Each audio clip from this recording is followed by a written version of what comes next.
नमस्कार, मैं हिमांशु यादव आप सबको स्वागत करता हूं राइस स्मार्ट यूट्यूब चैनल में। आज हम लोग डिस्कस करने वाले हैं चुनाव के समय लागू होने वाली आचार संहिता के बारे में। आखिर क्या होती है आचार संहिता, क्यों लागू किया जाता है और इसके लागू होने से क्या प्रभाव पड़ेगा, हमारे सभी नागरिकों के मूल अधिकारों में कौन कौन से परिवर्तन हो सकते हैं, इन सब के बारे में आज आपके साथ मैं इस सेशन में डिस्कशन करने वाला हूँ। तो आगे सेशन में बढ़ने से पहले वीडियो को लाइक कर लीजिएगा और नए आए हैं तो चैनल को सब्सक्राइब जरूर कर लीजिएगा। जी हाँ, तो शुरू करते हैं आचार संहिता के बारे में। दरअसल भारत में 18वीं लोकसभा का चुनाव साल 2024 में आयोजित किया जाना है। इसलिए भारत के निर्वाचन आयोग अर्थात जिसमें 3 सदस्य हैं, मुख्य निर्वाचन आयुक्त राजीव कुमार और एस संधू और ज्ञानेश जी के द्वारा भारत में 18वीं लोकसभा के चुनाव की तारीखों का ऐलान कर दिया गया है। चुनाव हमारे 19 अप्रैल से 1 जून तक 7 फेज में आयोजित किए जाएंगे। 7 चरणों में चुनाव होगा, जिसका नतीजा 4 जून को वोटों की काउंटिंग के साथ शुरू हो जाएगा। ऐसे में प्रश्न आता है आचार संहिता क्या है, तो आइएगा पहले इसी पर डिस्कस कर लेते हैं। दरअसल आचार संहिता यानी कि नियमों का एक दस्तावेज जो भारत का निर्वाचन आयोग इस तरीके से जारी करता है कि अब जो होने वाले चुनाव हैं उनमें कोई धांधली होने ना पाए। चुनाव के समय जो भी प्रक्रियाएं आयोजित की जाती हैं, जो कार्य चुनाव के राजनीतिक दलों के द्वारा या जनता के द्वारा या जो सरकारी कर्मचारी है, सरकारी मशीनरी है, उसके लिए कुछ अलग से नियम होते हैं, उनके कुछ अलग अधिकार होते हैं।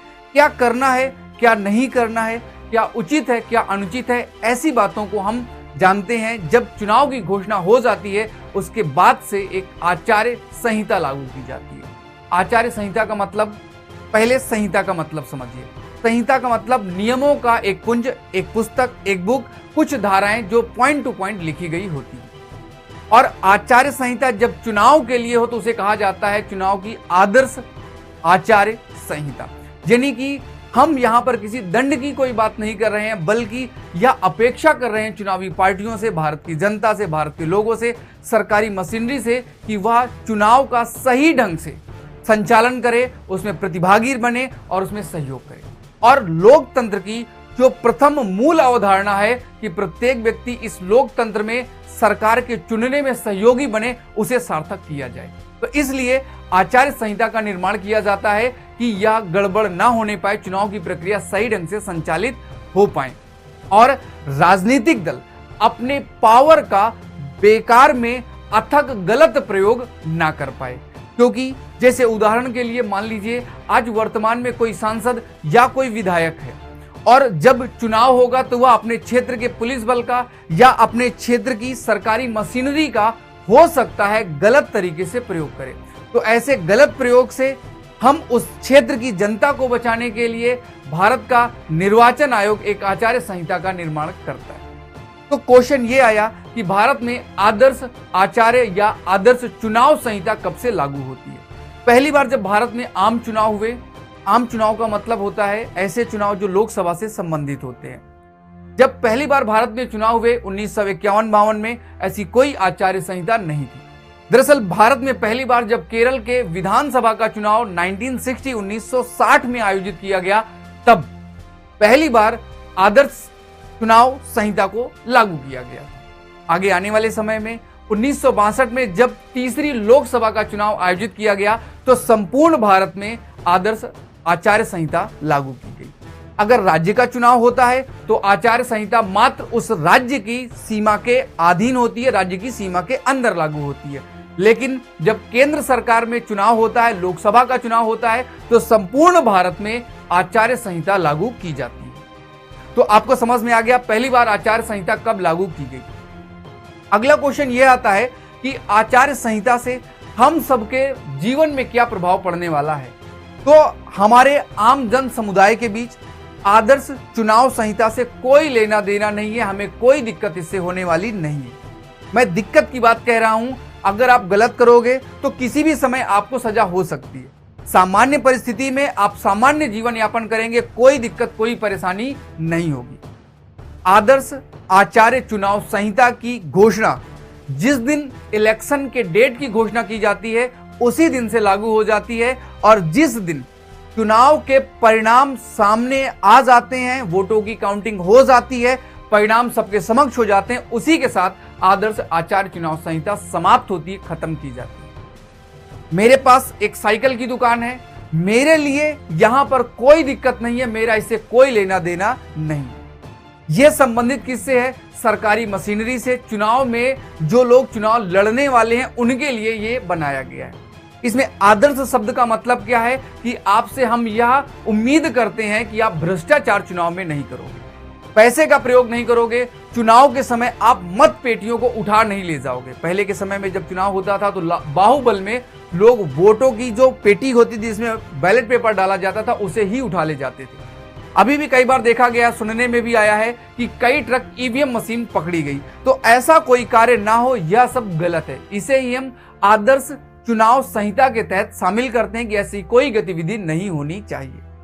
दूसरा, क्योंकि अब चुनाव होने वाले हैं तो राजनीतिक पार्टियां कुछ नए प्रलोभन देंगी। वो बोलेंगी हम जब चुनाव में जीतेंगे तो हम आपके लिए ऐसे ऐसे कार्यक्रम आयोजित करेंगे। तो ऐसा कोई लुभावना, कोई भी अध्यादेश या सरकार के द्वारा कोई नियम नहीं बनाया जाएगा। जैसे वर्तमान में उदाहरण के लिए मोदी जी की सरकार है और मोदी जी जब चुनाव प्रचार के लिए जाएंगे तो वह वहां पर कोई ऐसी घोषणा कर दें कि हम उदाहरण के लिए बिहार के लोगों को 1,00,000 करोड़ रुपया प्रति वर्ष देंगे। तो बिहार के लोगों के लिए खुशी की बात है और बदले में वो आपसे एक वोट मांग लें तो ये गलत है। ये आदर्श चुनाव संहिता का उल्लंघन है और ऐसा नहीं किया जाना चाहिए। जैसे युवाओं के रोजगार के बारे में बात की जाए तो अब जब आदर्श चुनाव संहिता लागू हो चुकी है तो ऐसे मामले में आप किसी नई सरकारी नौकरी की घोषणा नहीं कर सकते। यह अधिकार आपको नहीं दिया गया है कि आप कहीं पर चुनाव की रैली में जाएं और वहां पर जाकर आप घोषणा कर दें कि हम यूपी के लोगों को हर साल 2 करोड़ रोजगार देंगे, या हम यह कहें कि आंगनबाड़ी कार्यकर्ताओं को हम सबको सरकारी घोषित करते हैं और इनकी सैलरी हम अब 20,000 रुपया प्रति महीना कर देंगे। जनता को लुभाने वाला कोई भी आप स्पीच नहीं दे सकते हैं।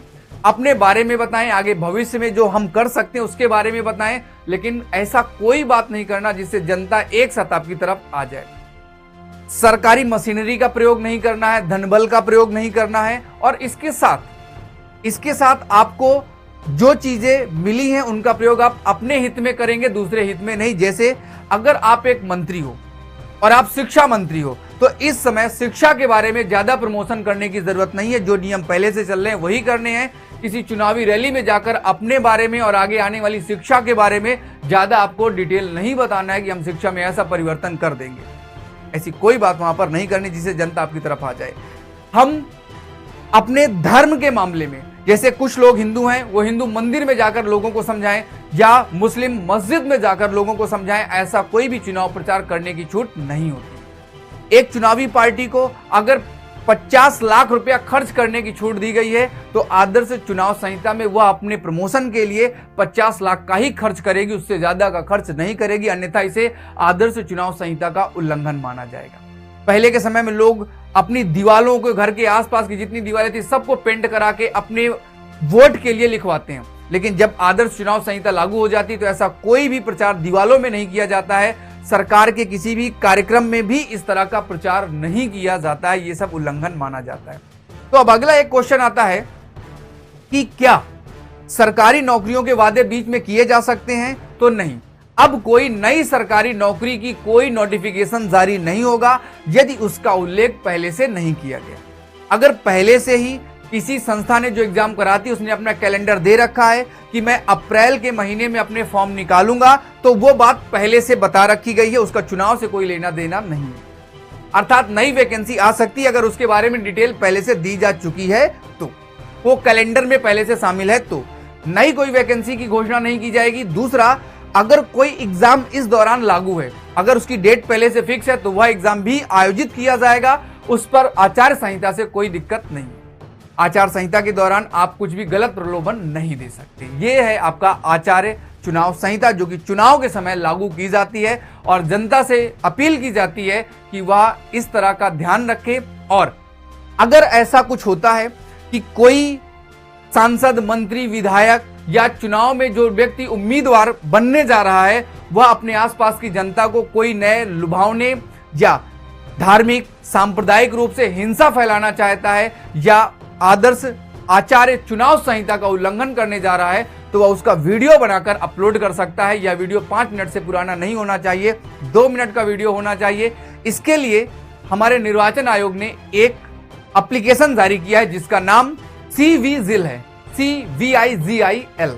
इस एप्लीकेशन को आप डाउनलोड कर लीजिएगा और आप इसका प्रयोग कर सकते हैं अगर कोई चुनाव संहिता का उल्लंघन कर रहा है तो।